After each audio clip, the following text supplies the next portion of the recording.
So fuck you, Scott Foster. You can go fuck yourself. You're a terrible ref, and I know you're gambling, and I hope you get fired for it. That's all. Oh, it was in 100 feet of a basketball court. Fuck. That's how they get you. He's gone from shaven points to shaven head. Welcome to Unethical Podcast. At just 12, these two girls nearly took another classmate's life. Last May, they boarded a fellow passenger on a Greyhound bus made sure walking the streets of Winnipeg unscrupulous, and the decision is causing concern. Anything that is schizophrenic and was found not criminally responsible. before they were exonerated in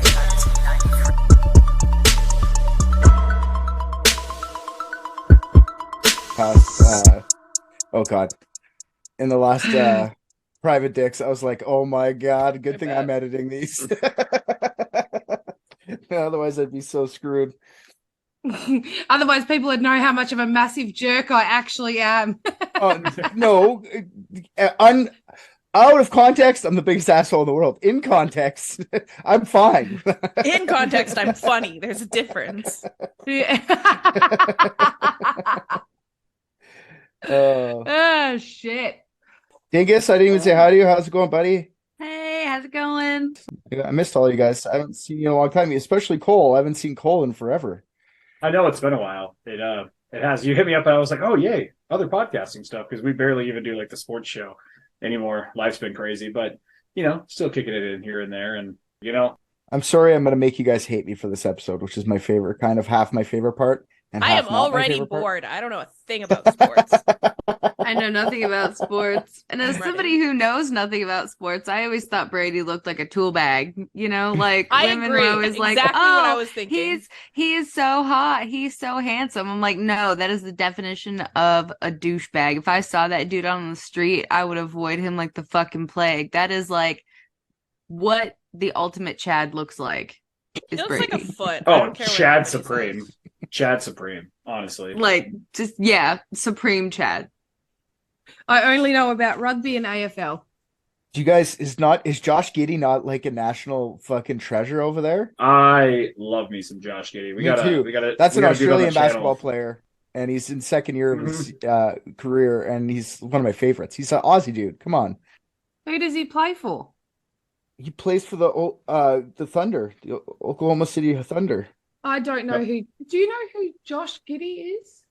No, we don't. No. That's okay. He's My over giddy aunt. I'm sure most Aussies just think he's a traitor if he's playing in the US. No, they don't even have real basketball in Australia. They have like a basketball do. net that's on a stick, and it doesn't even have a That's- backboard. No, shut up. That's netball. We have basketball, you fuck. We have one of your basketball players on our AFL team. A tall ass, lanky, red-headed dude that plays for Collingwood. From America? Yeah, or he's from a Canada? fuckhead. I don't know much about international sports. I only know things about NBA. Oh yeah. Name some Australian teams. Yeah, that's actually Of what? fun. Of basketball teams. Yeah. Do you know any of them? We've got Mason Cox. we got Nathan Cox.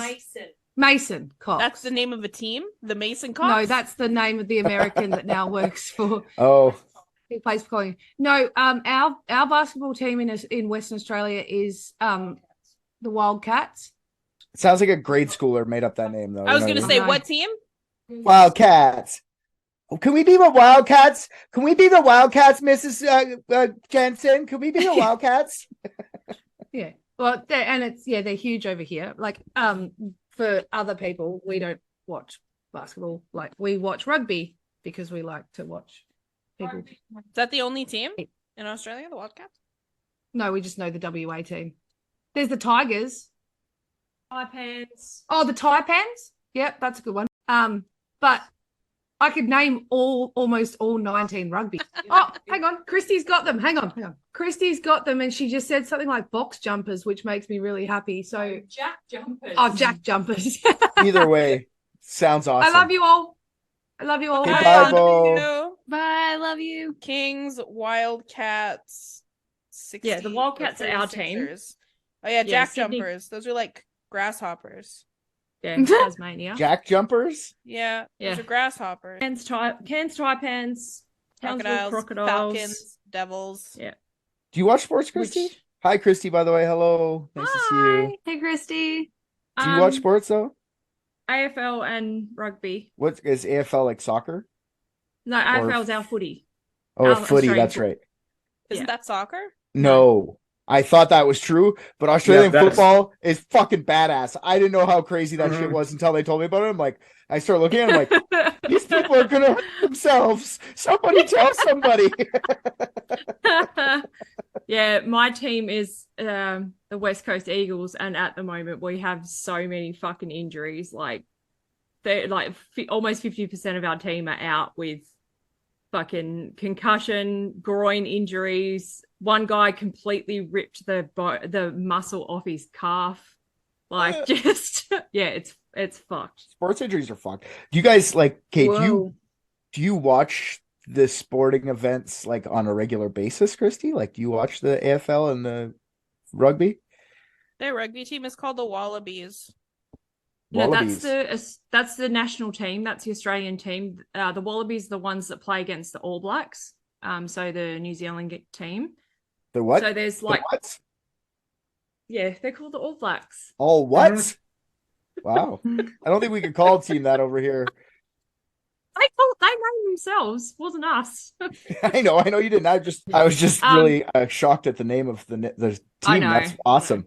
But I'm a white guy. Can't play here. Well, they do have white guys on the team, which is quite funny. But so we have like world rugby. So Australians play against New Zealand, and South Africa are really big in rugby as well. So we have like the world. It's sort of like the soccer World Cup, but we have like the Rugby World Cup. So our team's the Wallabies, and then we have just the Australian League, which is who Bo and I watch, which is our team's the Rabbitohs. Can you say that? Sorry. Maybe it's accent. Rabbit hose. So Rabbit O's. Rabid So rabbit- hose. Rabbit Rabbit hose. hose. Rabid Like hose. rabbit, hose. like the Like rabid, like rabies, raccoons, like and then Yeah. hose, like whores. a lot of dick. Rabid whores. Rabid hose. That's Is that what you're fine. saying? I'll take I'm that. seeing this as like a children's cereal right now, like Rabbit O's, you know? Not where I went. Not where me and Celeste went at all. But good for you. Breakfast. Oh god. Yeah. Okay, so I love names of shit. I do watch them.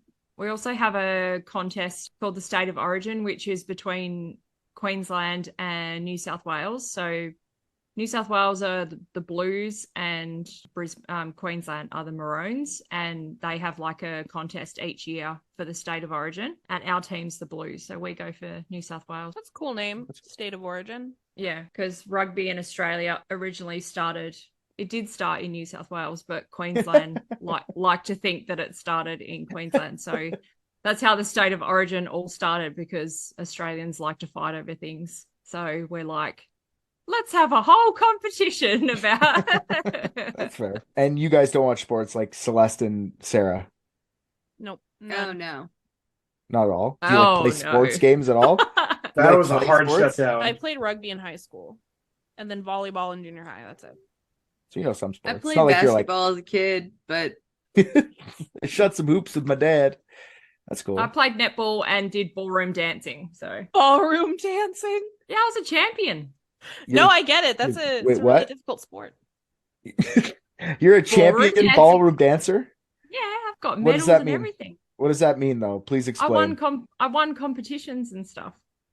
Are there people betting? You should Like, see do her you do have the people- foxtrot. It is obscene. is there like there's like a Chinese dude in a circle and you guys are all like everyone's like cheering you Oh. guys on, like taking bets in the back, like $5 if she does the pirouette. The ballroom dancing is like, have you guys ever watched Dance Mums? Yes. Like Unfortunately, the- yes. like the ballroom world is just as intense. Like that's why I ended up leaving, because I'm like, I don't actually give a shit about any of this, and neither The did Abbey my Lee parents. Dance You company. know, my parents didn't care either. I'm just, you need these types of shoes and you got to wear these types of dresses, and I'm like, no thanks. So as a child, you were a championship ballroom dancer. Yeah, That's I amazing. stopped when I was like 12. So Do you ever have like did you stop because of like you didn't like it anymore, or just it ends at 12? No, Then it becomes like, oh, they're no. too old for the judges. They don't want to look at them anymore.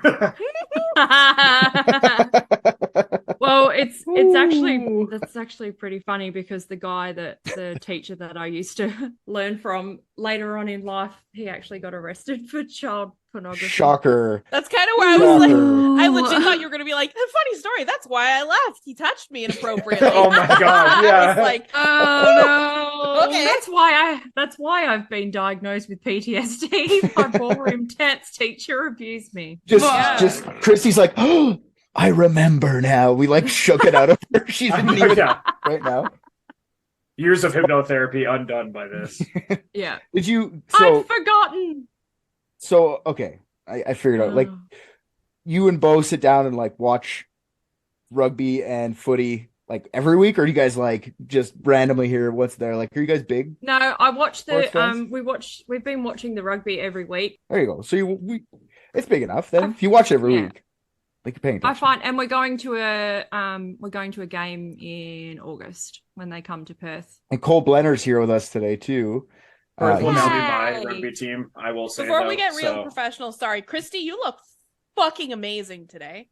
Oh, I don't know if thank it's your you. makeup. I don't know if it's just like this I'm whole not wearing confidence any with your makeup. well, I don't know what it's going on, but you are glowing today, and I am here for it. Aw, thank you, sweetheart. I feel really good. You You look, look really really good. good. You look like you feel good. You feel like you Guys? look good. Mm. I feel good. Well, that's good. And we have Cole here today with us too. And Cole's been on the show in the past. He got my beard. I don't know if you guys remember that, but he's also has his own sports podcast. That's why I'm asking a lot of questions about sports. Okay, so Cole definitely watches sports, right? Well, I So- would hope so. He has a sports Yeah. podcast, so I would hope that he actually does. I've never watched a game of anything in my life. I'm All going right. to start. That's the best way to be an expert, completely unbiased, never watch a game. This I LeBron love James guy sucks. Anyways, I love every team. okay, well, that's good. Do you guys ever gamble on your sports? So legally in the United States, I have to say that I do not solicit gambling advice to my followers. But 1,000 fucking percent. Are you kidding me? Are you kidding me? I have Prize Picks, FanDuel, Sleeper, all downloaded on my phone. I bet sports anytime I'm up in Deadwood. It just became legal to do online gambling here. We had a workaway of like playing like pick games that you could like, spend money, win money. But it finally got legalized here in South Dakota. So yeah, I've been pretty bonkers on it recently. Hey man, that seems healthy. You know what I mean? That seems great. Gambling from the comfort of your post jerk off bliss. Perfect. Mhm. Seems like the greatest time to gamble. Yeah, definitely don't do it pre-nut because you're gonna pick a lot of compensating bets. Afterwards, you're like, you know what? Maybe he doesn't go for 28 points. So What's the most you've ever won, though? yeah, that's a good Yeah, question. what are your odds so far? Are you up or down? Overall, I think probably all time I'm smidgenly up. I know on Prize Picks, it's the one that tracks it. I've done $800 in deposits lifetime, and I've won over $5,000. So won some money on there probably in the past year or so. Just doing, Nice. $5-10 here and there, little parlays, and when they hit, it's nice. That's good. I think that we can gamble healthily, right? I think people can do that. I don't really gamble. Do you guys gamble at all? Like Celeste, like do you play poker or anything like that? Scratch tickets? Yeah. With a face like mine, I can't play poker. But yeah, like You'd be I, amazing at it. Yeah, that's what I was going to say. You're Excuse pretty. You would Yeah, be the resting so bitch good. face, but I'm also really expressive. Yeah, no, casino sometimes I really like bingo. That's actually like my guilty pleasure I love gambling. bingo. I fucking love bingo. Me too. Hell yeah. So good. That's amazing. I'm just picturing it a bingo hall with like 40 fucking things. Like, With my cards and all my dabbers. And the Yeah. little like Keno cards that you can buy. And they're called balls. So when you win, you have to scream balls. oh, that's awesome. I love bingo, Celeste.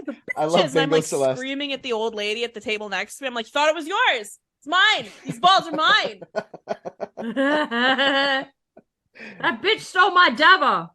Yeah. Do Any gambling for you there, Dingus? Nothing? Oh yeah, definitely. Like we'll try to play the Powerball and we'll get scratch tickets and stuff. My mom is the worst about wanting scratch tickets all the time. That's cool. So it's pretty easy. It makes like Mother's Day and her birthday pretty easy. I just get her like a $50 scratch off ticket and she's happier than a pig and shit. I love this. I think we all gamble at some point. Like, I love that we're all different kinds of gamblers. Like, do you gamble at all, Christy? Not really. Just with my life. Just with their sanity every single day. Yeah. I'm a mother of 4 kids, mate. I gamble with everything every day. So I love how that's what you took from that. What I took from what you said is you have to go out of your house in Australia. Like, that's gambling your life. Right? Like just living in Australia is a gamble with your life. That's I've got to awesome. go to the shops later and get some bread. So odds are, So if I'm not back, I love you. 2 to 1, I'll get bitten by a snake. That's cool. The snakes, the spiders. Is that how you guys' health insurance works down there? Do you guys have like a gambling option since it's socialized? I wouldn't know about this. But do you guys have like an odds option? Like you can like, throw it down. They're like, all right, 2 to 1, you broke your leg, but 50 to 1, you might have a blood clot. What do you want to put some money on? Is that an option? Well, you down can there? actually, when you go traveling like in the outback and stuff, you can actually up your private health. You can. I know you up can. your- That's why I'm laughing. when in Australia you have like a native animal like clause. Like if you get bitten by a snake. Is that That is really a wild. fucking thing? Oh my Native- god. My Wait, day's that made is knowing that. insane. Hold on. It's a native animal clause? So this is specific to Australian creatures. Yeah, if she doesn't check her boots before she puts them on and gets bitten by a spider and dies, she doesn't get covered. She's done. Richard, though, the reason that I bring this up is because If it's an Aussie spider, then I do. But if it's like some fucking so it's opposite what I Venezuelan thought. spider. So Yeah, the gotcha. reason that If I it's bring like- this up is because Bo was like, I'm gonna fake my death with a pig. Pigs aren't native.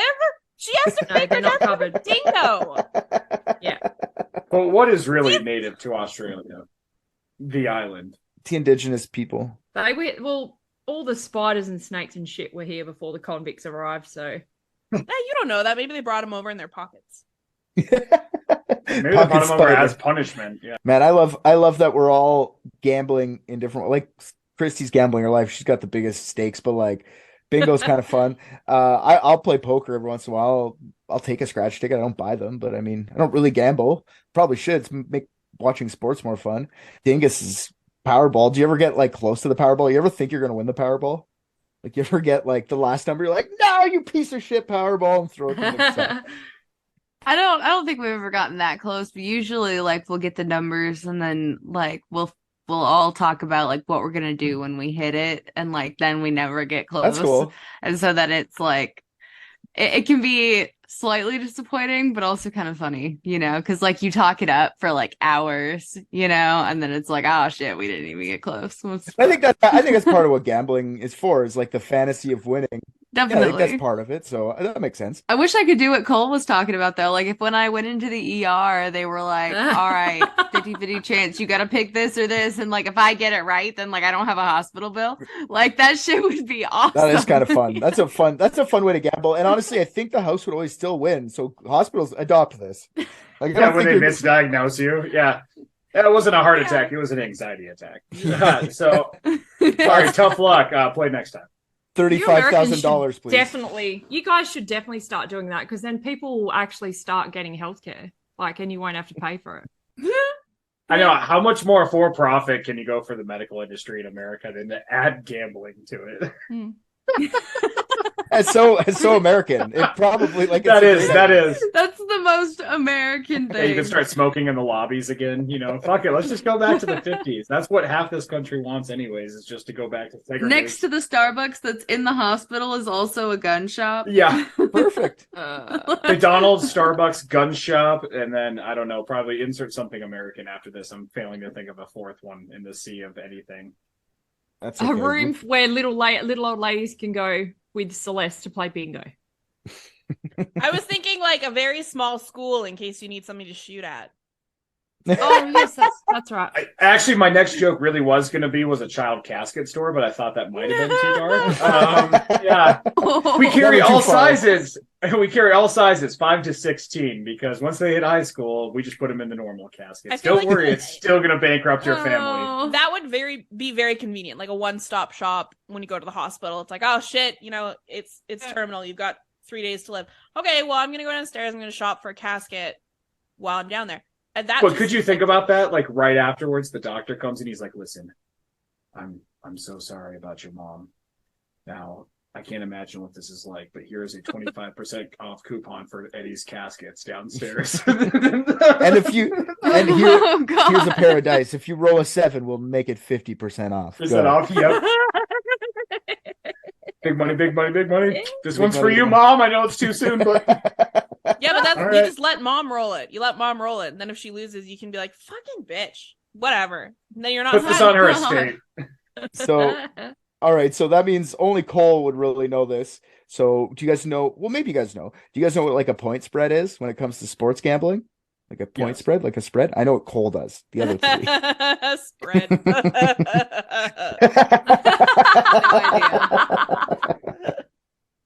No idea. That's okay.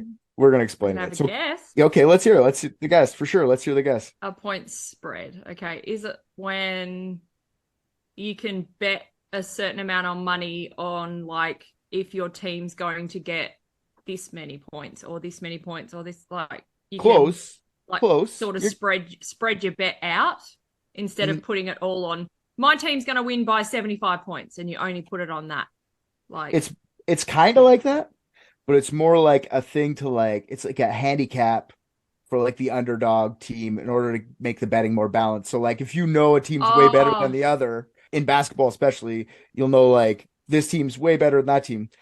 Like for example, okay, I wrote an example here to make it easy for it. So let's say there's a football game between the unethical Bushes versus the Dickey Privates. All right, the unethical Bushes are favored to I win want by to see that 7 game points. so bad.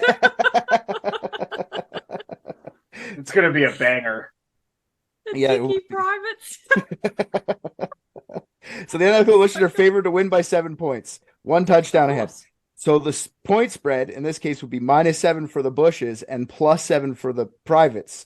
So if you bet on Okay. the Bushes and they win more than 7 points, then you get your bet. If they lose or if they win only by 7 or less points, then they lose. So you'd have to bet for the Privates that way. It's just a way to like even out Okay. betting, so you don't just bet for the best team every time, right? Yeah, okay. Yeah. Don't get me wrong. There's teams that have close spreads, and it's pretty easy to just bet on the winner. So like sometimes it's like a 1 point spread or 2 points, so it's like harder to bet. You know what I mean? You could bet that way, but most of the times you could just bet the best team, and then that'd be the end of it. Yeah. So I don't gamble. Not super into sports. I feel like this is a waste of good old hard-earned dollar. Honestly, I find I don't really get. Like I said, I'll play poker with my friends, but The that's best about gambling it. you can do because you could actually research it, Richard.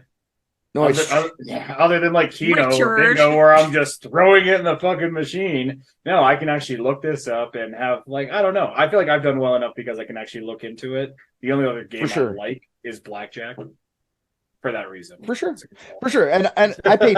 It's definitely less of a chance because you can look at the teams, like you said, you can look at the teams and For sure. where they're sitting and stuff like that, whereas opposed to throwing all your coins into a slot machine and just hoping for the best. 100%. Which I still do, but Yeah.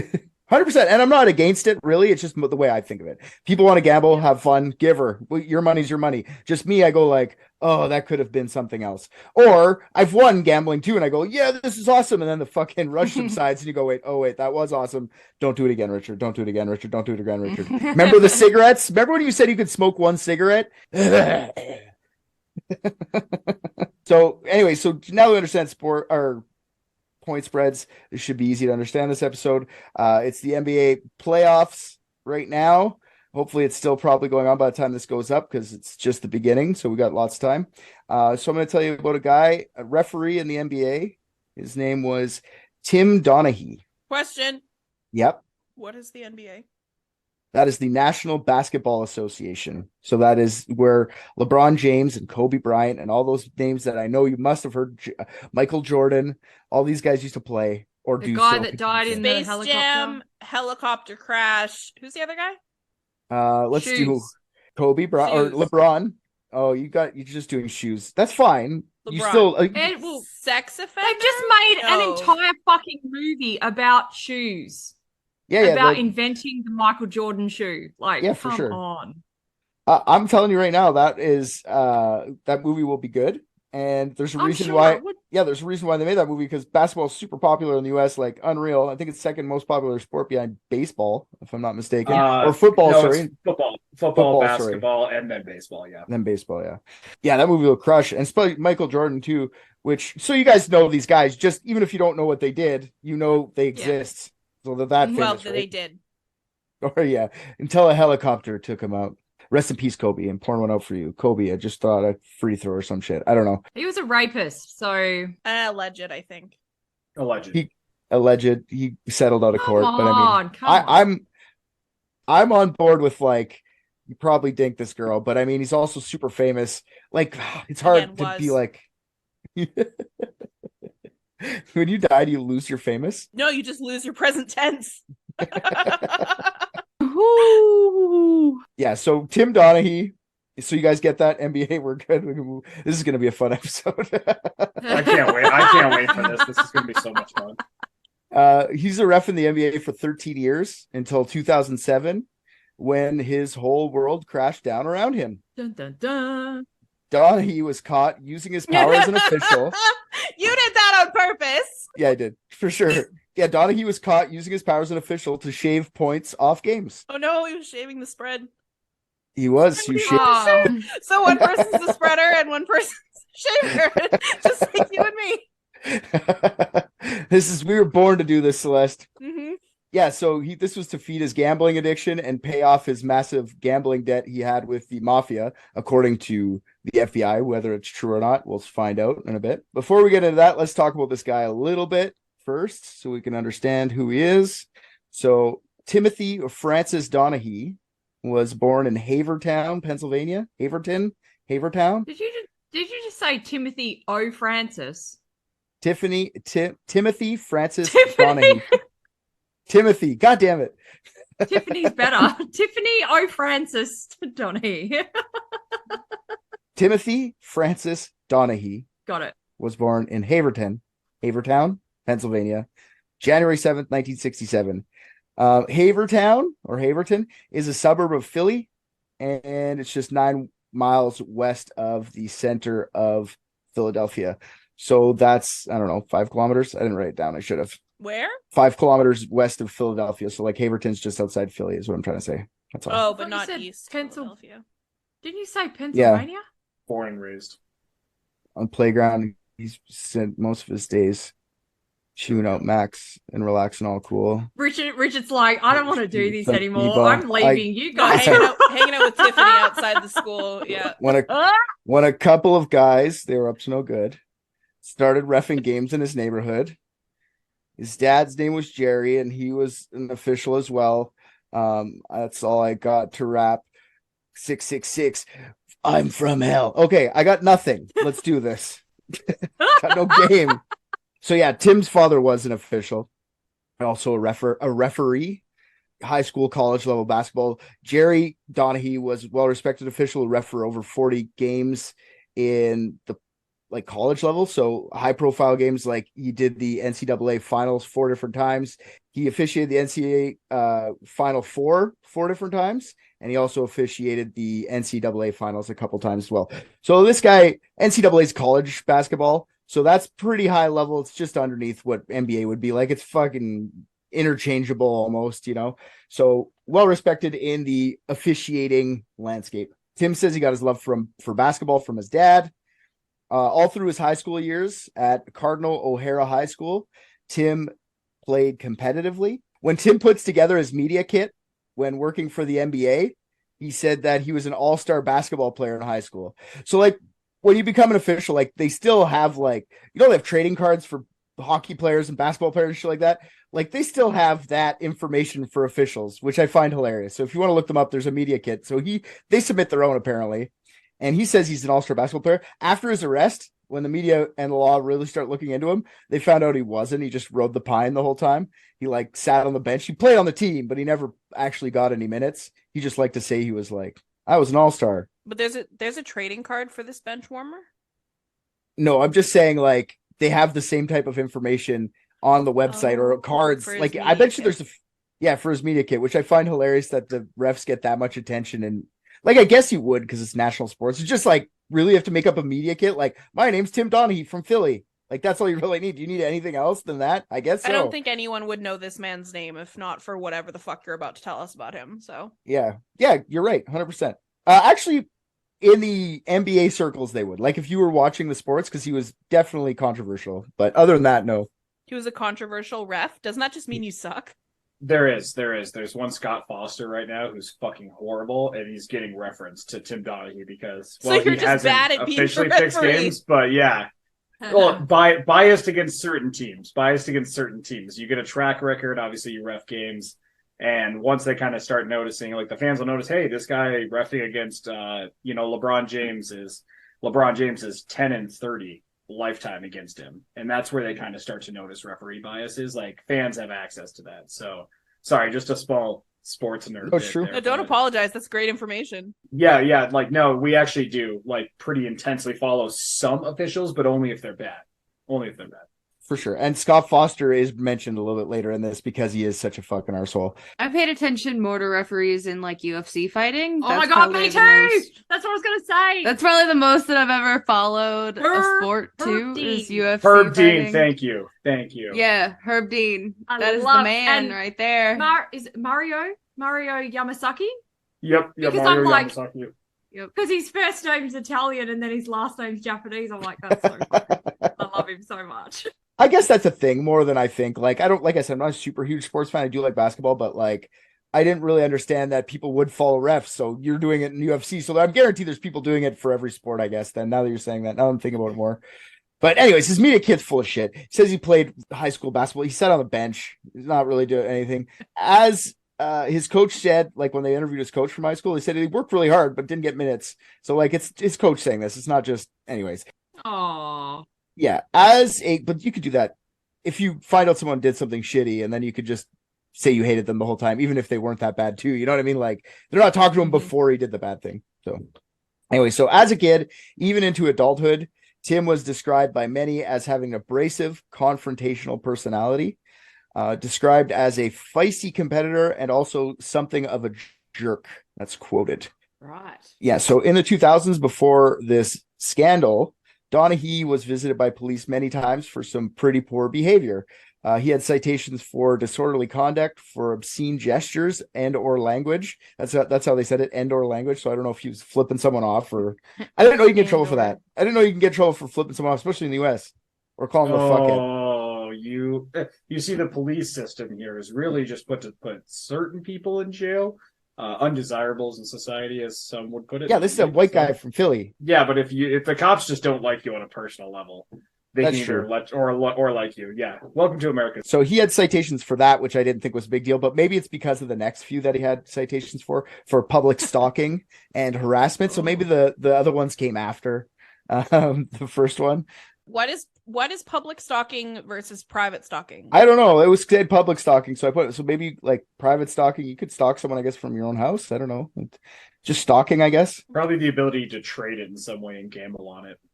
Mm, Like the Public stock market. stalking, he's actually out there and he's like his fucking trench coat and he's like peeking out from behind bushes and just like following them. I don't know. Yeah, privacy. You call someone's house and you're like, "Hey, those are really nice curtains." Are those? Yeah, you're just Oh! stalking them from a phone or like internet. Ooh. I know what your drapes look like. Yeah, so his assault charge was he was assaulting another NBA ref. So I don't really know what that means, but I think he punched probably someone in the head or something, but he never lost a job for it. So I don't really know what the incidents are exactly. I just got a brief on that. So I'm like, okay, well, I'm going to put it in, but I can't really explain it further. Sorry. The NBA in the early 2000s was a lawless wasteland. Like, there was a guy who choked a coach, and he got suspended like 5 games. like on national television. For sure. We'll talk Wow. about some Wow. lawlessness that happens on national television in a couple minutes here. So that's where we're at though in this dude's career is like the early 2000s because I was just about to ask what year that was. Yeah, it's before they said it didn't really give. That's what I mean. They're not giving me specific years, so I'm just throwing out. I'm just trying to give you guys this guy's personality. Gotcha. He's like a kind of an asshole, you know, pretty Yeah. like specifically lies about his life, just so people thinks he's cooler than he just wants to be one of the guys, and he's not. He's a little dink. He's a ref. You know what I mean? Like chill out, ref. Little guy syndrome. Is he Exactly. little? Is he Yeah, he's not threatening? big. No, not at all. Cool. So little Tommy Donaghy is literally what it says on my script right now. Little Timmy Donaghy, Tiffany Donaghy, graduates high school in 1985, and he's headed to Villanova University. Even though he was caught trying to cheat on his SATs, he tried to get someone else to go take his SATs for him. That tracks. And then, how much trouble would you get into for that? Like Cole, or you're the only American, or Dingus? Like if someone caught you SATs, like what would you ever be able to go to college? Would you be able to retake that test? Like how much trouble would you get into for that? Oh, I mean, I don't know for sure, but my understanding was that you would have to wait several years to take it again. Like you'd be barred from it for a long Well, the time. crazy part is the it like if you get caught cheating on the SETs, probably criminally, I imagine it's probably just a minor charge, like a misdemeanor. But that doesn't stop you from taking the ACT, which is actually more prevalent in like my part of the country, like the Midwest. The SAT is more, I think, coastal. If I remember right from high school, it's more like if you want to get to Princeton or Fair like enough. something on the East or West Coast, yeah. But Fair enough. it'd be a misdemeanor at the end of the day. You wouldn't be kicked out. Like Timmy didn't get in any trouble at all. No one even really cared. They just said, "Hey, don't do that." I think it helped though that his mom was a professor at Villanova University, so that probably helped him out a little bit. Sorry, I thought the SATs were something literally every high schooler takes, regardless of anything.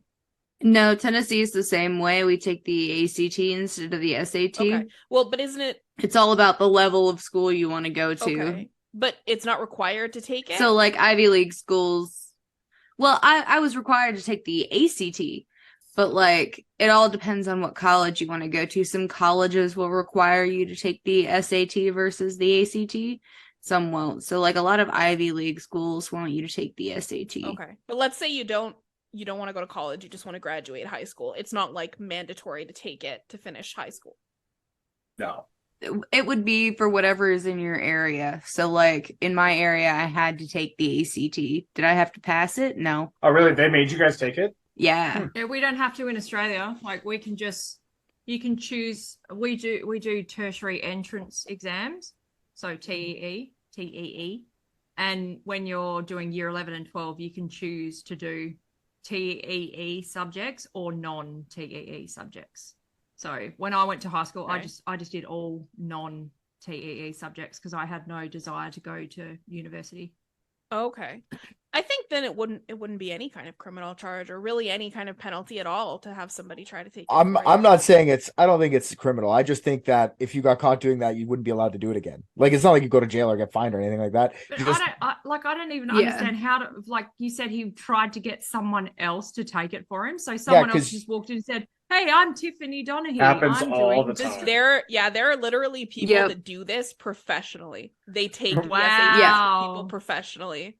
Yeah, from Wow. what I Yeah. understand, it's like a big gym and you have like a student number and you're not, it's like everyone's in there. It's not like just your class or whatever. It's like 150 people in this big ass room just taking this Yeah. test. So it's like it's easy to be anonymous, right? But if you get busted doing something shady to try and get into a better school, I would assume it's fucking trouble. That's all. I just don't know the consequence for that. I was just wondering if you guys would, but I know Tim got no consequence, which I find hilarious because his mom's a fucking professor at Villanova, so she spoke for him anyway, I'm sure. Yeah, being at Villanova too, in his media kit, he said that he was the starting pitcher for the baseball team, which was very untrue as well. So this is the kind of guy this guy is. Did he play baseball? No, not even. Ah. Yeah. He was a liberal arts major. A liberal arts major. A serving degree. And he got graduated in 1989 with a bachelor's in sales and marketing. So he was going into sales, and he saw how that would be shitty.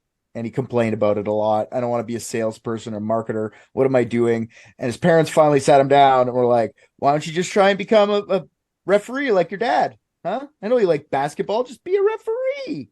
It's not that hard, you know? So that's what he did. He decided, you know what? I'm not getting into sales. I'm going to ref high school games. Yeah, but what do you learn in sales, man? Fake it till you make it. That's true. And while he was working at a funeral home during the day, he was doing basketball games in the evening. So that's how he started his dream. What was his role there? Probably just a guy greeting people. That's all. Like he wasn't there for long. Reffing the funerals. Reffing the funerals. Yellow card. You should have known this without like sports people on here, Richard. They were like, "Oh wait, funeral home. Wait, that's more our demographic. What's up?" Funeral home. Yeah, so he started to take all the necessary steps to become a professional referee right off the bat. His biggest step he took was having a dad who was already respected in the profession. A dad who could pull some strings for him, really. Like I said, he was 20s, working at the funeral home. He got his first reffing certificate, started reffing high school games. Then he started college games at a young age, like 24. I think he's already reffing college games, which is crazy. Another thing that gave him a leg up is Cardinal O'Hara High School, where Tim came from, like churns out a bunch of NBA refs for whatever reason. There's like 8 or 9 refs from that high school, specifically from Philadelphia, in the NBA, or have been in the NBA, which is a lot for, if you think about how many actual people are in the NBA and how many people are in America. If you got 8 from one school, that's fucking lots. Yeah. Yeah, that's wild. Yeah. Well, and their careers last forever too. Like, so. Yeah, for sure. So they always, and I think it's partially because of what's the word that I like, Celeste? Sorry, what? I wasn't listening. That is that is a word I do like a lot. Loads? Nepotism. Oh, yeah, okay. Yes. We're good. Yeah. Oh, yeah. Nepotism. I was close. Do you guys have like specific high schools if you're like, I want to play baseball when I'm older, so I want to go to this high school because they have a... I'm sure. Yes and no. There's schools that are more prominent for it. Like Modern Day in Los Angeles is the one I'll give you. Modern Day High School has been known for athletics for years. But there's not usually, there are a couple programs that are like that. They're like secondary schools, or they have like different, kind of names, but they're all high schools, but some of them do specialize, but mostly it's public schools who have a lot of big money donors that just keep attracting it over and over and over again. Yeah. We have a couple of high schools in Perth that are like known as the sports high schools. So like if you want to get into footy or whatever, you go to that high school. And the AFL know about the schools, and then they go to those schools and do like training days. And the US is way crazier though. They have like a whole high school ranking system where like every high school that's really known for basketball or whatever sport, they'll just be like already ranked. Like people will come out to games to see these kids play. Like different places have different. Yeah, it's got its own system. Like before even college, right? Like sports in the US is crazy. High school basketball is the biggest. Yeah. In Canada, where I'm from, no, there's like 2 high schools. But if you were in Toronto or something, I'm sure there's like a coach that people follow, or like, just that way. And then you have to get fed into the States somehow to be able to even be picked up into the NBA, usually from Canada. Or the only hockey would be the only one you really have to stay in Canada for. The other ones you have to probably go to the States. I'm in a big city, and there are actually, yes, there's differences between the high schools for what sports you want to pursue and go there. And they're called academies. So, for example, the high school that I went to, you go there for the golf academy. The opposing, like our rival high school, you went there for basketball academy and for hockey academy. Right. So it was different for the big high schools in the area. And then you could also go to like the arts ones that literally had like theater academy. Yeah, we have those too. Cardinal O'Hara High School has like ref academy, I guess, because like there's a shit ton. Yeah. And That's why I asked. I'm like, when you're 7, you're like, be a referee. I want to be just like Tim Donaghy. Yeah, no. So they'll the fact that there's so many from that one school, they'll see the young guys coming up and give them help. Nepotism. It is what it is. Yeah. So by the time Donaghy's 23, not 24, he's noticed by the NBA supervisor for officials named Daryl Garrettson, and this set him on track to ref for the CBA. Now the CBA was the Continental Basketball Association. And in the 80s, that was like the minor league for the NBA. We used to have a team in my hometown. A CBA team, yeah. Yep, we used to have a CBA team for like 4 years. Yeah, that's cool. Now it's like it still exists. It's not the CBA anymore. It's called like the G League. It's like it's just a feeder for anybody who's just not quite good enough for the NBA, gets into like the minor league, and then you guys understand how minor league works, right? Might get called up. But yeah, he's doing the CBA at 23 years old. That's fast. That's fast track for anyone, for any profession, right? Like pretty much professional referee at that point. He was the head official for the CBA All-Star game in 1993 at 23 years old. Wow. Pretty successful dude. And then the next year, 1994, at the end of the year, he gets called to the big leagues, to the NBA. His first NBA game he officiated was on November 9th, 1994, doing a Houston game in Indiana. 24 years old. Some guys wait decades to get to this level, 40s, 50s, you know. He got his dream. Sometimes dreams aren't enough, guys. And this is what Tim Donaghy is going to prove. 13 years he's an official, okay, in the NBA. He ref 792 games, including the NBA Finals. Some of his games were rife with controversy, like the famous Malice in the Palace. Do you want me to like step in on there or no? Like, because that one Please. I love. I remember watching that as a kid. I remember watching the Malice in the Palace. So yeah, essentially, the Pistons and the Pacers. Pistons are from Detroit. Pacers are from Indiana. They were playing in Detroit, and their stadium used to be called the Palace at Auburn Hills. Hence the rhyme, the Malice in the Palace. And essentially, these two teams had a lot of history. You go back the last 2 years in the playoffs, they just had really gritty 7-game series against each other. So there was a lot of bad blood. And essentially, at one point, like a fight broke out, and they kind of quashed it on the court. And then there was a fan of the Pistons who were NBA champions, I think, this year. After it happened, they ended up winning the title. Oh, no, it was the year before. They were the reigning champions, and the Pistons fan threw a cup at Ron Artest, later named Meta World Peace. That's a different story for a different time. But yeah, essentially he threw a cup, and Ron Artest crossed the threshold and went up and fucking beat the shit out of this dude. Like was like, oh, you throw the cup at me, and then just suckers him just like 3 or 4 times, and it just erupted into chaos from there. A couple of guys got banned all season, or like, you know, like there's 80 games in the season, and yeah, it was crazy. Celeste, let me share a screen and I'll show everyone. So the basketball player went into the crowd and beat up the person in the crowd. That is part of it. That's only. I was trying to keep it short. That is literally So that's how it part started, of it. sort of. Yeah, there's a whole Netflix doc on it. Yeah. Wow. We can put this at times 2 speed and watch it happen in funny quickness. Oh, please, let's do it. I'm down. Just so you can understand, this guy was the one officiating, and the whole fucking crowd's fighting the Indiana Pacers. It's not just Ron Artest; it's everyone's involved in this, and it's people are rushing the fucking like. Let's because one guy threw a cup. Wow! Every day we make decisions. Yeah, sports dudes, eh? Like dudes, like bros, dude bros. Yeah, you threw a cup, and like Ron Artest was a certifiable like dude at that point. What kind of cup was it? Parker activated today when Carlos Delfino went on the inside. Yeah. Knee bruise. Ben to the rack, lays it up. No, but we do have a whistle. A foul. Ben just went after Artest. Oh, that's not good. That's why. We got big trouble here in the So that's Ron Artest right there. And Rasheed Wallace is a hothead in the NBA as well, and that's who they're pushing with each other. Yeah, he's a badass too. That's a bad dude.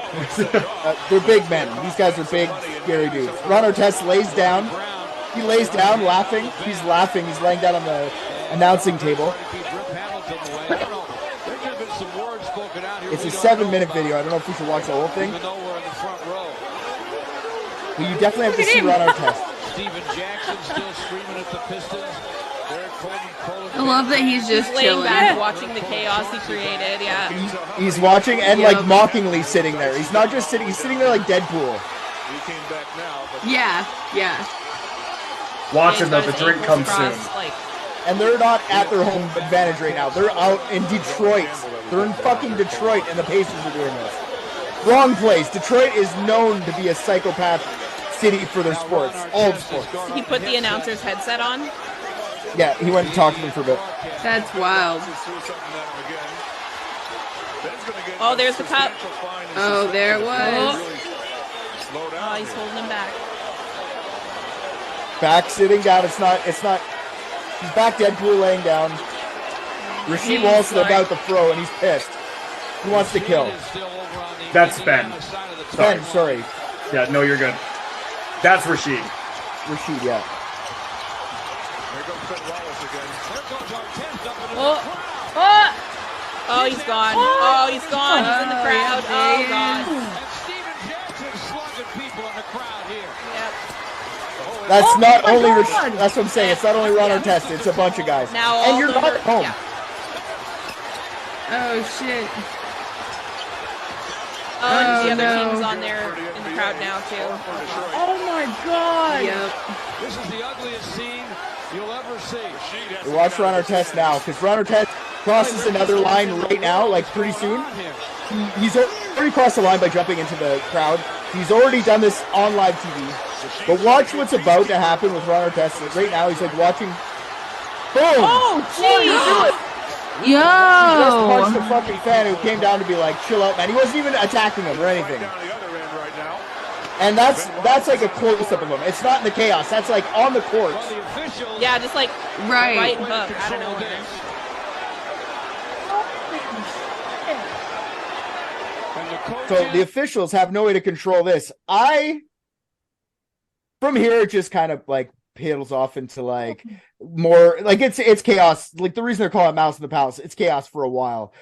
People, it gets only if like a loudspeaker announcer starts getting like, the game has been called, please be peaceful. Like that's how it starts, and you can hear them freaking out. The Pacers Wow. leave a little early. We could watch the rest if you guys really want, but really it doesn't amount to anything. It's just back and forth being like, I can't believe this has been a hot basketball game like this.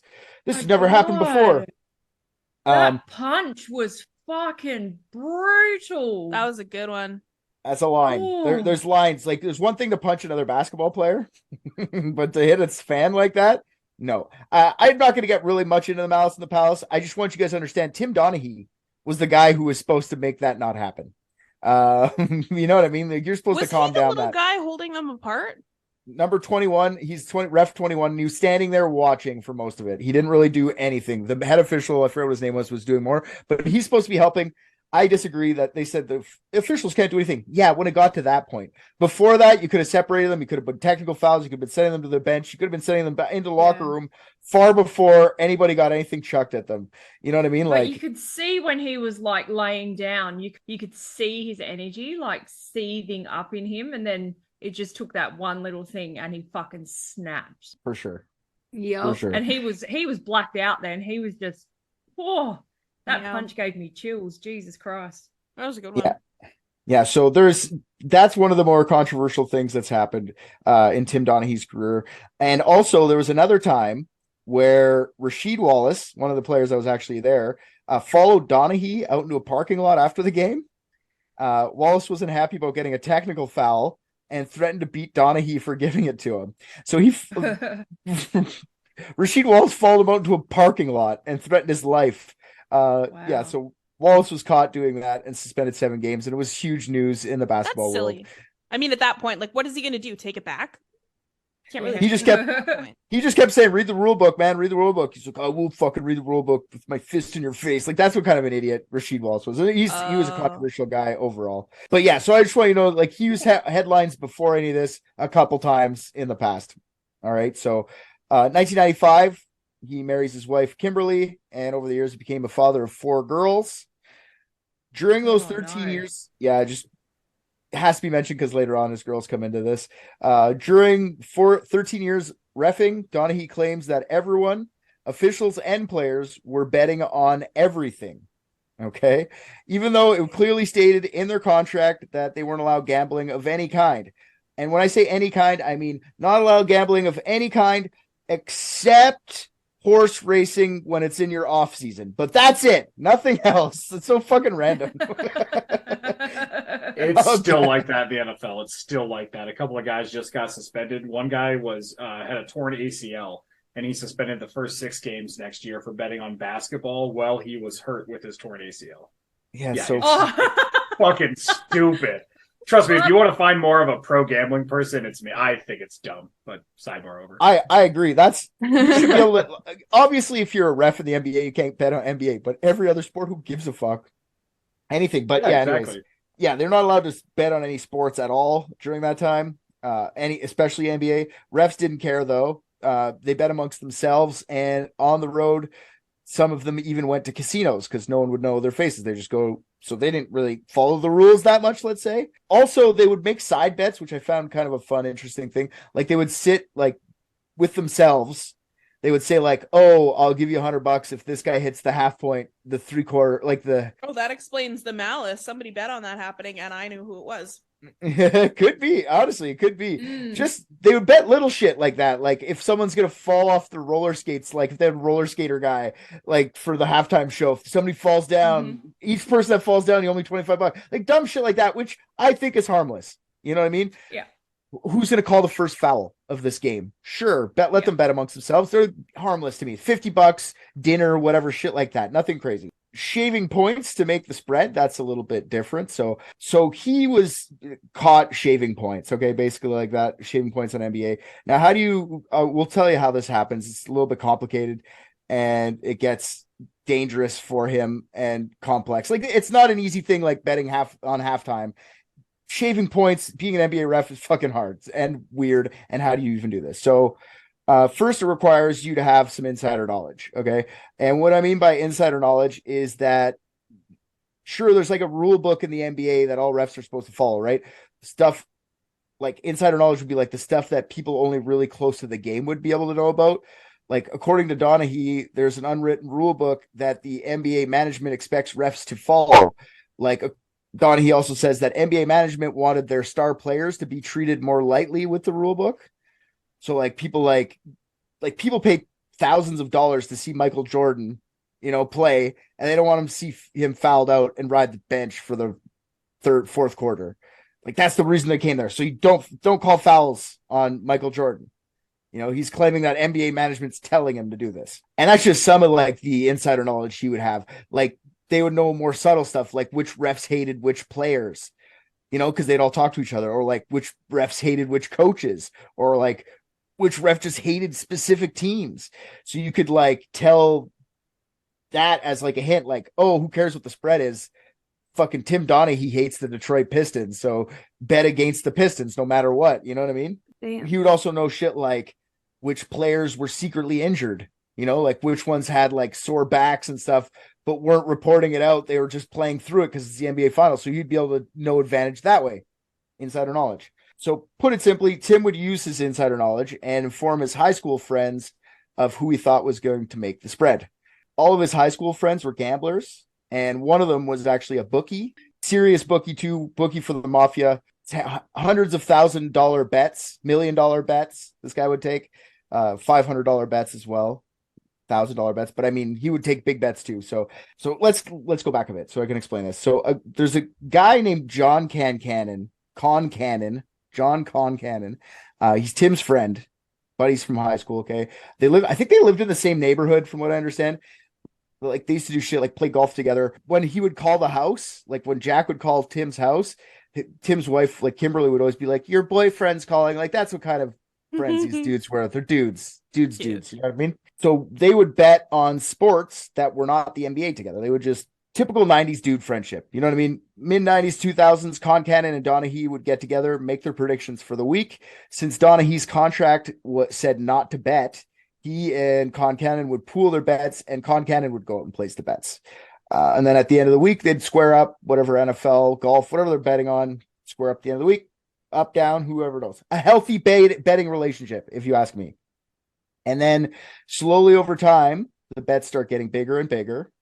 The more fun they were having, the more money they were making. They just thought, hey, why not? Middle of their relationship, they're making $500 to $1,000 bets on games, which that's pretty high for me, but apparently that's low. I'm not a gambler. I don't know.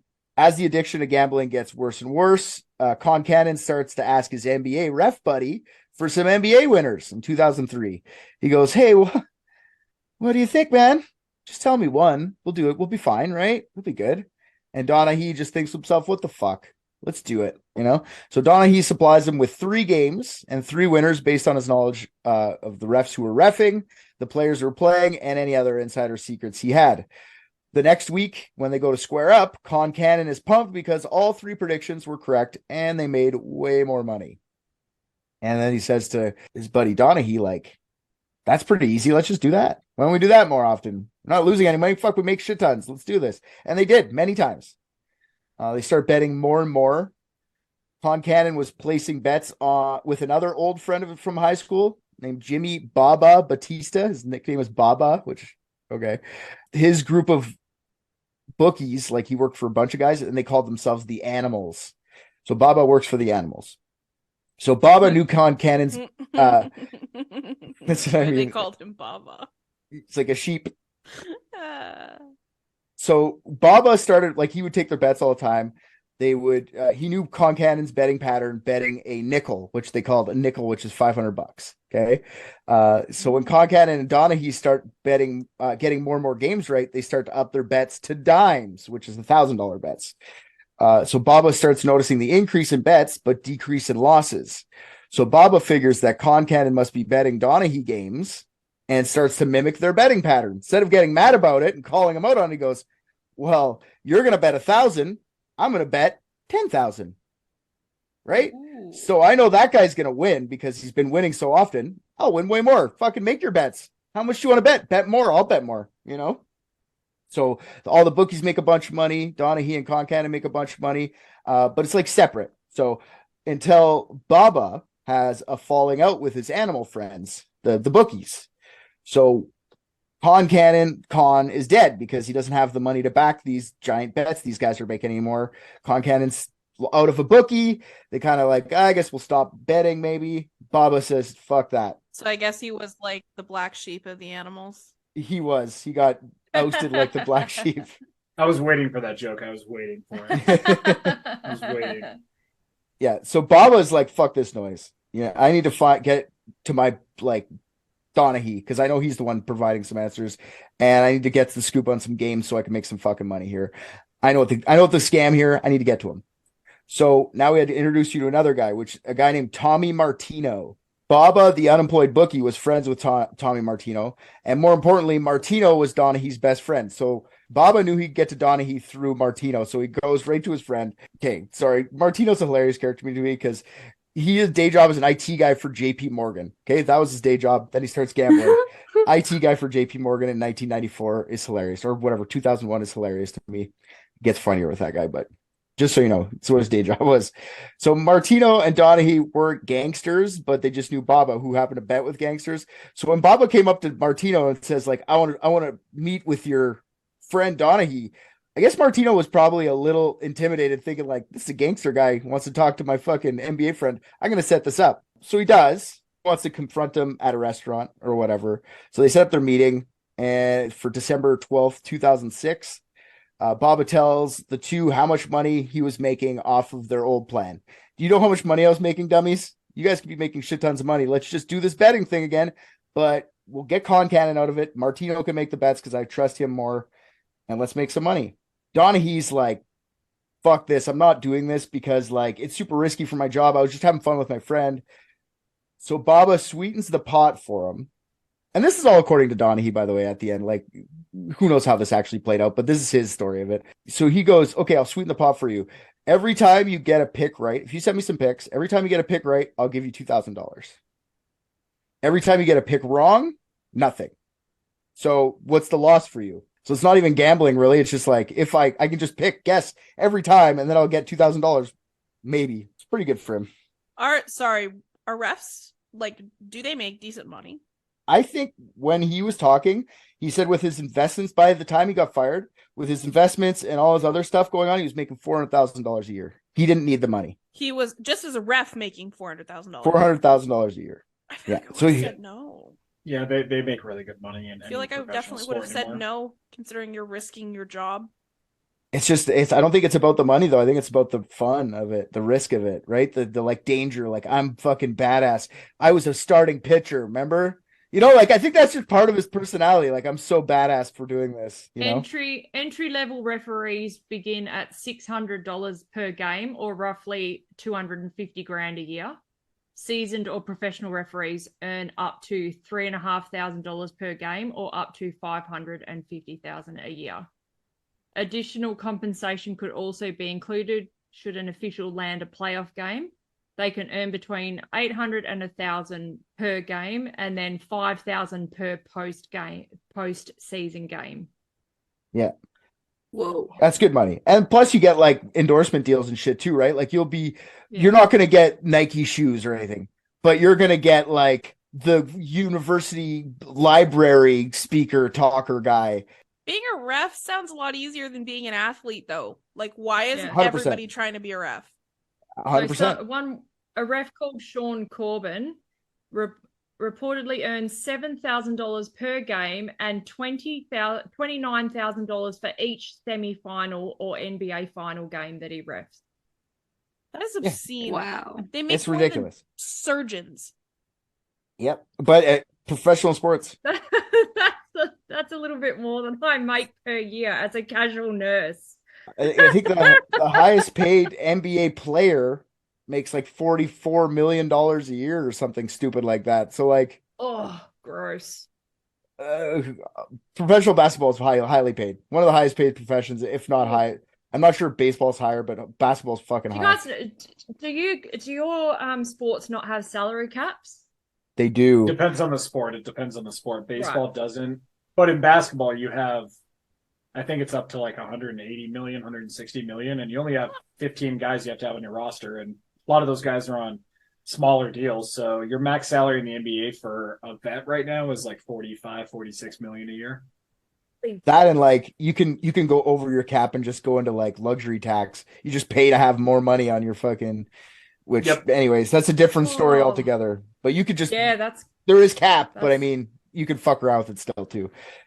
Yeah. All right. So anyway, so Baba gives him a great deal. If you ask me, if you're betting, if you want to be a gambler, that's a pretty good deal. For Baba, $2,000 is nothing. He's betting tens of thousands of dollars. He doesn't give a shit. For Donaghy, he's just giving picks, getting $2,000. That's pretty nice. Donaghy claims also that Baba threatened him and his family and his job, and that's why he told him the winners of the game. Like that's the only reason he did. He was never gonna go with Baba's plan, but he threatened my life, which goes to your point, Celeste. Like maybe it's true. Maybe that's why he did it. But Martino and Baba both disclaim this. They say no, there was nobody getting threatened ever. And Martino, I don't believe Baba because he's a fucking dangerous guy, but Martino's just a fucking little dork. If you guys ever saw this guy, he's just a little dork. Like if he said he didn't get threatened, I believe him. It's not like they're all buddies anymore. So the next day, after they strike their deal or he's threatened into his deal, Donaghy's pick is correct. Oh, shocker. Yeah, after this, Baba claims that he's betting millions with Donaghy's picks. Donaghy's picks had a 79% win rate over the next year. I think I'd start, if I knew I was going to win 80% of the time, I think I would start gambling now. Like, I think that would be when I'd start gambling. He's betting millions and paying the dude $2,000. I don't think Donaghy really knows, or it's Donaghy lying, and Donaghy the whole time was betting side bets, like more than what he's saying, because I think that's more the case. This guy's a liar, but this is the way to get off later on to not get so much jail time. Just say, I only made a little bit of money. The guy was making way more than me, But I don't believe he was just getting $2,000. I totally believe he was betting elsewhere or whatever. I don't get it. Why the fuck would somebody risk that kind of job for something like this? I don't get it. But I guess gambling's an addiction. There's never enough. For sure. That's part of it. It's the rush of it, right? Also the power complex. Like he just seems like the type of guy like you in sales training, for example, like you'd have him like an A quadrant guy, like very much like I need to take control. It's what I say is real. And you got to like hold up to that image. And so, he lies about being a starting pitcher. He lies about being a star basketball player. Like it's always, you can see in his personality, for me anyways, it's always about the next, the one up, how can I make myself seem better than what I actually am? And I think that alone is, just from my take of what I know about this, is what it seems like from him. It's a guy who, had a great life by every account, but, just kept telling himself he needed to be better and greater. For sure. And to make this work too, he was like I said, shaving points. Like he would call way more fouls on one team if they had too many points. I had to fuck the spread up. So like he was actively changing basketball games with his whistle. So that's a lot of power too. If you want to be that guy, right? Where you're like the big head honcho in the room, like, look what I could do. I could manipulate an entire professional sport. Because like he would do it so often that whenever a Donaghy game would be on, like this comes up later, but the spread, if they knew like an hour before that Donaghy was the one reffing, the spread would change by like 2 points because they were like, this guy's gonna fuck with the spread tonight for sure. So he was affecting Vegas odds. Like that's fucked. Wow. Yeah. Yeah, that's dodge. Yeah. So while this is all going on in 2006, 2007, the FBI is investigating John Gotti and the Gambino crime family. Uh-oh. So during their investigation, the feds had wires everywhere, listening to every gangster they could. And one of those wires, they were hearing about how the mob had an NBA referee helping them bet on games. And pretty fucking quickly, they got the three names, Batista, Martino, and Donaghy, all on wiretap. So the FBI starts to investigate this lead. And they find out that our buddy Baba is moving a shit ton of money for the mafia. Agent Paul Harris headed up the investigation, and it was nicknamed Operation Flagrant Foul, which, come on, that's fucking great. Come on, FBI, good job. I like that. I like when you name it after something the game has. I'll golf clap that one. That's brilliant. That's fantastic. So Paul Harris interviews Baba and Martino and basically gives away that they had him dead to rights, like, you guys are fucked. I know you're betting with your buddy. So before Donaghy can get his sit down with Paul Harris, Bob and Martino call him and say, yo, the FBI just talked to us. So Donaghy calls his lawyer right away, and they make a decision that they'll just go in and confess. Donaghy waits about a week and heads in to spill the beans. Donaghy tells the FBI everything, but he also tells them that he wasn't the only one in on it. So the entire NBA as a whole was in part responsible, according to him. So the FBI starts to investigate. There's not just UK. So the FBI starts investigating a shit ton of refs, and they find another dozen or so that were engaged in gambling, sports or otherwise. And they thought if Donaghy was telling the truth and there were other people involved, they should find out. So once they had Donaghy dead to rights, they were going to put a wire on him and send him back in to go catch other refs doing other very shady things. On June 22nd, 2007, the FBI has a meeting with David Stern, the NBA commissioner, to discuss their findings with Donaghy. The FBI also tells Stern that they suspect that other referees might be in on the scandal. And after he tells them how many refs he had been gambling and so forth. So Harris is like, dude, look, I got your guys all gambling. We're going to try and investigate here what's going on here. This doesn't look good for anybody.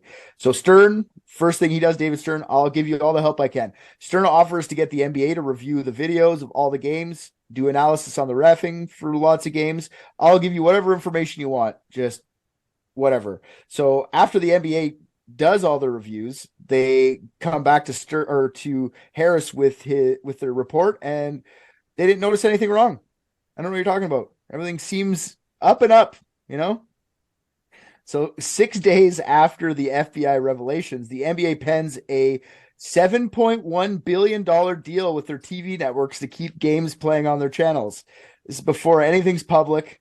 6 days after the FBI goes and confronts them about it, they force the TNT deal and an ESPN deal for $7.1 billion. Wow. Yeah, so the FBI was keeping it under wraps for a reason, because they're going to send Donaghy back in.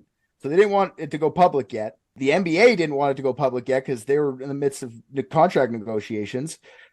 But once it goes public, this is going to be damaging. So let's get some pens signing some papers right today, right? Before anything goes public. So while the FBI is wiring up our buddy Donaghy, on July 20th, 2007, there's a leak to the press. So the FBI was forced to cancel their undercover operation. David Stern does a press conference pertaining to the matter 4 days later on July 24th, 2007. David Stern, let's look at a little bit of a video of David Stern announcing this, because I find it quite interesting that this guy just made $1 billion deal a couple days before this. Fuck, those TV networks would be pissed. It's crazy the difference between David Stern and Adam Silver. Like the current GM is probably, or commissioner, greatest dude to run a league. But David Stern, was allowing this shit to happen, it seemed like every year there was something going on. Not very stern. Commissioner David Stern calls it the worst situation in the 40 years he's worked with the NBA, but he says he thinks the betting scandal that has rocked pro basketball begins and ends with one referee. I think I'm going to come back to the fact that I'm going to wait for this investigation to run its course, because we think we have here a rogue, isolated... What a piece of shit. In his first public comment on the case of former ref Tim Donaghy, Stern said the There's league did Donaghy. not know an investigation was underway until the FBI called on June 20th, after the season was over. There's been some speculation that we knew that Donaghy was betting this season and nevertheless let him work. That's not true. A somber Stern took reporters' questions for nearly an hour at a news conference suffused with feelings of frustration and betrayal. Frustration at not having caught the referee, betrayal for the damage done to the game's reputation. This is not something that is anything other than an act of betrayal of what we know in sports is a sacred trust. Stern says Donaghy will be accused of betting on NBA games and of passing. I just want you guys to see him be like, I just want the investigation to clear. You fucking leaked it to the press, so you didn't lose $7 billion, you piece of shit. Mm-hmm. Wow. Wow. Good Lord. Yeah, so the July 2007 media leak of the FBI investigation and the allegation that was throughout the 2005 and 2006 and 2006-2007 NBA seasons, a referee was gambling on games that he was officiating, shaving points. Donaghy's name wasn't released until he turned himself into the FBI to confess. The FBI figures that between the years 2003 and 2007, Donaghy bet on over 100 games. They discovered that in 2007, for 10 consecutive games that Donaghy officiated, the point spread shifted 1.5 points more before the start of the game. So that means that a considerable amount of money must have been bet on these games. So like super lots of people knew. So Donaghy claims that he only made $30,000 over the 2 years he was doing the scheme with Baba, which, like we said, I doubt that he only made 10 games correct. Anyways, $30,000 seems very low for what you could have been making. August 15th, 2007, Donaghy pleaded guilty to 2 federal counts of conspiracy. He also admitted to having a massive gambling addiction and it was currently on medication to address it. What kind of medication is for gambling addiction? I didn't know there's medication for that shit. Cocaine. Wouldn't it be like antipsychotics maybe for impulse control? Oh, I guess so. Yeah, impulse control. Maybe. Yeah, they use medication like that they use for OCD Okay. because it's a compulsion to do it. So they use OCD So- medication. I guess that makes sense. Yeah, something that would hold back his compulsions. Okay. Lobotomy in a bottle. Yeah, pretty much. Cocaine's a good one too, because you'd use all your money. You know what I mean? You Yeah. wouldn't have any money to bet. You'd just be doing cocaine all the time. So he was released on a $250,000 bond. On June 11th, 2008, Donaghy released a statement through his lawyer that several series in the NBA playoffs had been improperly refereed, and he knew about it. So he's like, if I'm going down, you're coming with me, train. Who knew about it? No, he knew about it. He's like, he's blowing the lid off this whole thing. I'm going to tell everyone everything. So like he says that some famous games are Of rigged. course he knew about it. He was there. David Stern went up there and said it's one guy. So he's like, fuck you, it was one guy. It's everybody. And Yeah. here's my proof, right? So he alluded to the famous games being rigged in the NBA and other refs, like Game 6 of the Western Conference Finals between the Lakers and the Kings in 2002, where there are 21 free throws in the fourth quarter alone. Fucking Cole is just like, yep, I know exactly what you're talking about immediately. Yeah, it's super famous. Yeah. Like if you watch the game, like I went and watched the fourth quarter because after I said this, and like things are getting called that don't even make sense. Like it's weird watching a game that's being shaved points. Like I bet you at the time people thought it was weird, but if you go back and you look at it, it's really weird. It's really bizarre to watch someone just call fouls constantly all the time for nothing. Well, and even then, like they Damn. talked about I don't know if you watched the Netflix documentary on this, but they talked about there was one game with Allen Iverson where he was calling a foul that was technically on the rule books, but like no one ever called. And so like he got Allen Iverson with this like 3 times in the first half, put him in foul trouble. The Nuggets, who he was playing for, ended up losing. And that's just, one example of what they do. They take little things from the rule book or, use their duties as an official to stretch the game essentially. And Yeah, so he's trying to throw the whole NBA under the bus, but now that he's the bad guy, he's not credible, so no one's taking him seriously anyway. It probably would have taken down the NBA if people would have taken him seriously, honestly. Like, people would have been like, this is the most fixed shit of all time. Probably still true. It probably has some truth to it, honestly. After the controversy, the NBA did change a lot of rules for officials. Like, there was stricter monitoring for refs and their calls, upping fines for bad calls, so you can get fined if you do a shitty call. They loosened a few rules, like now they allow gambling for refs except for sports betting, so they can gamble. They can go to play blackjack or whatever. They can do any gambling, not sports betting. On July 29th, 2008, Donaghy was sentenced to 15 months in prison and 3 years of supervised release.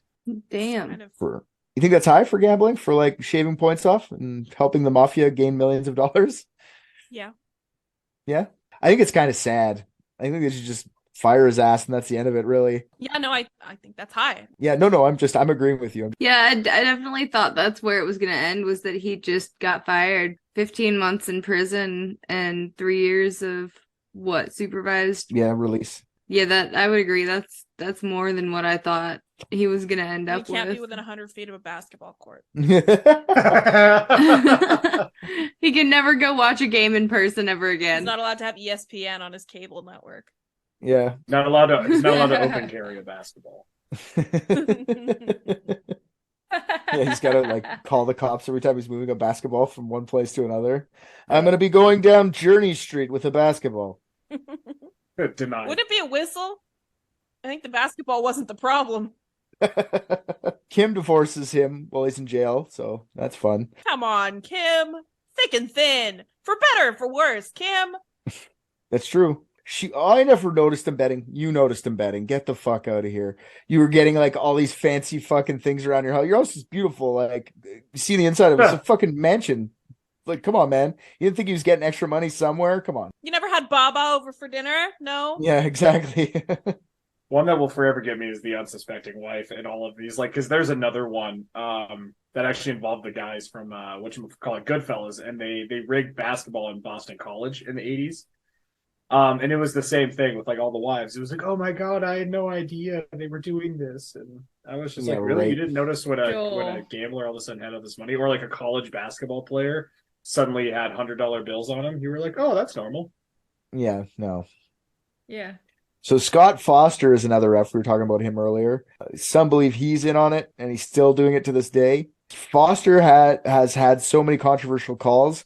And believe it or not, from Donaghy's mouth, he is his best friend in the basketball league. So Scott Foster and Tim Donaghy are like best friends. I thought Martino is his best friend. Con Cannon's his buddy who hangs out with. Martino's his best friend since he was a kid, but Scott Foster's like his work best friend.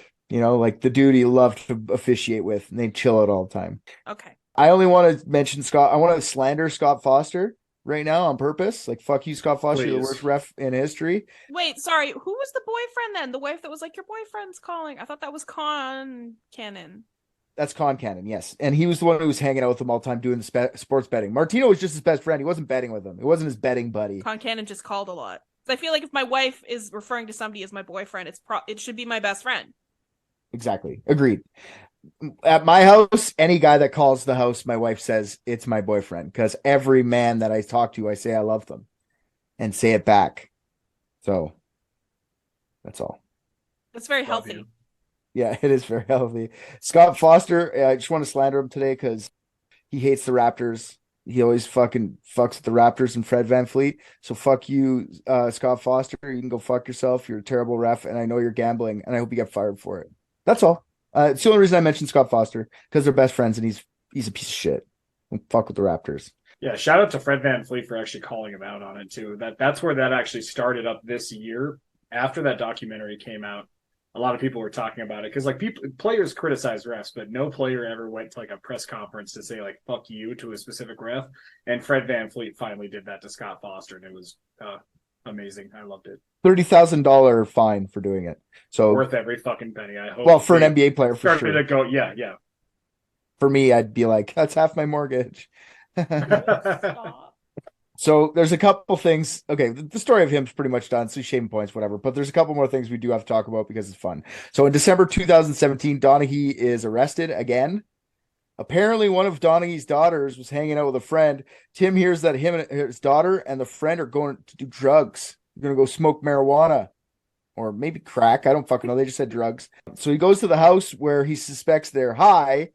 And when he gets there, Oh, it was in 100 feet of a basketball court. Fuck. yeah, That's how they exactly. get you.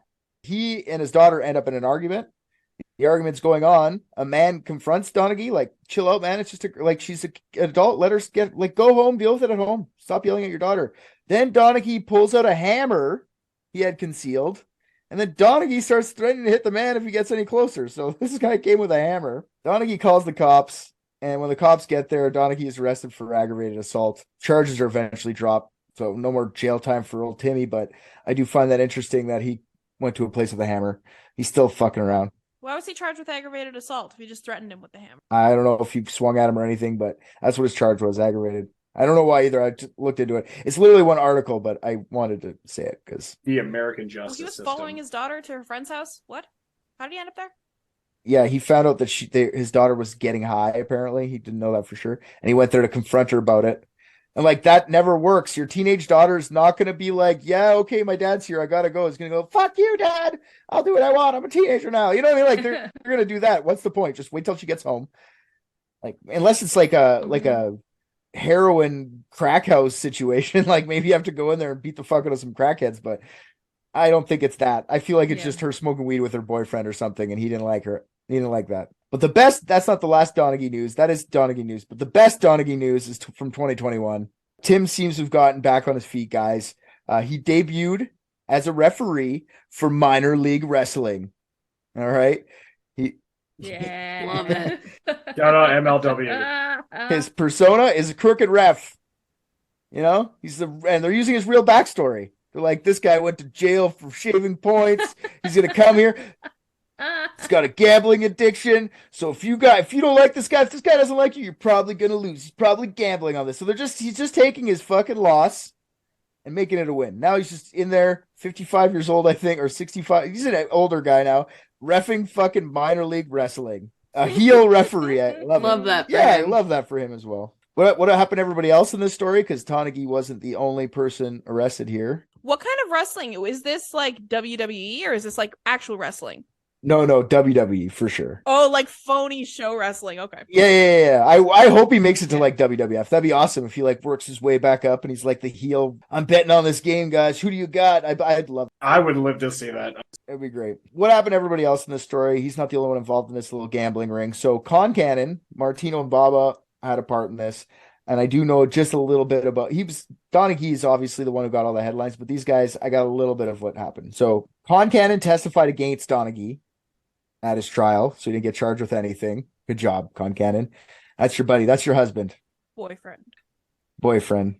Tommy Martino was sentenced to 1 year in prison for facilitating the transactions. So needless to say, Tommy Martino is no longer an IT guy for JP Morgan. Oh no. As of 2015, he was in beauty school studying to become a hairstylist. Love that. for him. Just so random. But if you see this guy, you're like, oh, it makes sense. He's gone from shaving points to shaving Yeah, heads. there you go. Good thinking. That was a good one. You need to go get your haircut from him, Richard, and review his salon. I would love to. Yeah. I would love to. I just got to go to Philly at some point. Isn't Getz not far from there? I think he's close enough. We'll make him go. Yeah, he can go. Oh, sure. You know that he has his own fucking personal hairstylist that takes care of his life. Probably does. Oh, he's like, how do you know Tommy? He like hears this episode. How do you know Tommy? Right? Yeah. So how do you know? He wouldn't let anyone touch his hair. Oh God, yeah, he's a different man. In March 2007, Baba James Batista entered rehab for gambling and drug addictions. About a year after that, he's convicted for his involvement in the gambling ring and gets 15 months in prison. And that's pretty much our story today about the gambling. Awesome. Yeah. We haven't done gambling before, have we? A gambling addiction? I don't think so. There you go. When are we talking about OJ's murder? Come on, let's get real here. That's the ultimate sports crime story. It is. Like, wait, I know we've done it on the Yeah. dicks, but I'm just saying, like, that would be cool. We Yeah, could steal our podcast. You reckon he bet on the side I about? bet you Do you reckon three like slices, I'll get her head 10 off. yeah, 10 to 1, I'll get her head off in one go. Over under 7.5 puncture wounds. It was definitely over. We even get like analysis. Now here, Tom, you see the problem with the punctures is you want to be going for those vital artery areas. He's going to too much soft dough area that's going to lead to a longer time of attack and a less likely chance of success. How dare you, Bob? Kim does not have any soft areas. Look at her. Yeah. She's gonna die for sure. Oh, what's that? It's Ron walking up the way with some glasses, and he stabbed 23 times. Shit. All right, that was quick. I had Ron dying tonight. The juice is still got it. I tell you, I won money back on him in the 70s, and here he is in the 90s, still coming.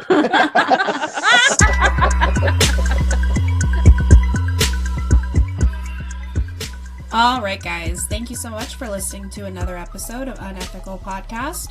If you're not in the Facebook group, stop being such a silly goose and come find us at Unethical, the official Unethical podcast group. If you find you just can't handle the anticipation until the next episode, then it's a great time to join our Patreon, where we have a ton of extra unethical content, and of course, our brother podcast, Private Dicks. And in case you didn't hear the good news, Private Dicks is now Public Dicks. Every 2 weeks, an episode of Season 1 will drop wherever you eat your podcasts, and our lucky Patreon patrons are literally living in the future, listening to new episodes from Season 2. On the fence about it?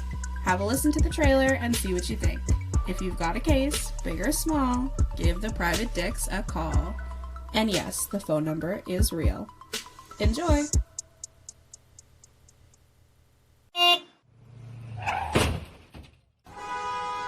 Have you got a mystery that needs solving? Where is Amelia Earhart? We know. Who the hell was D.B. Cooper? Ah, easy. Bermuda Triangle? Probably solve that one next. Here at Private Dicks, we guarantee a mystery solved every episode. That's with a capital G. Every second Friday, the Private Dicks take a client, record their session, and solve the world's greatest mysteries. One by one. Private Dicks solve them, no problem.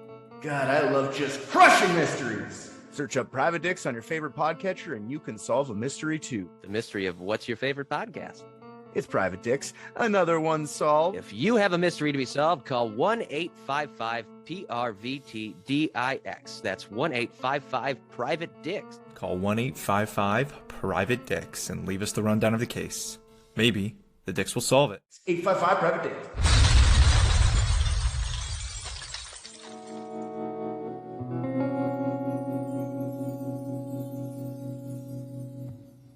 So I'm straight when it comes to humans, but fucking gay from old people.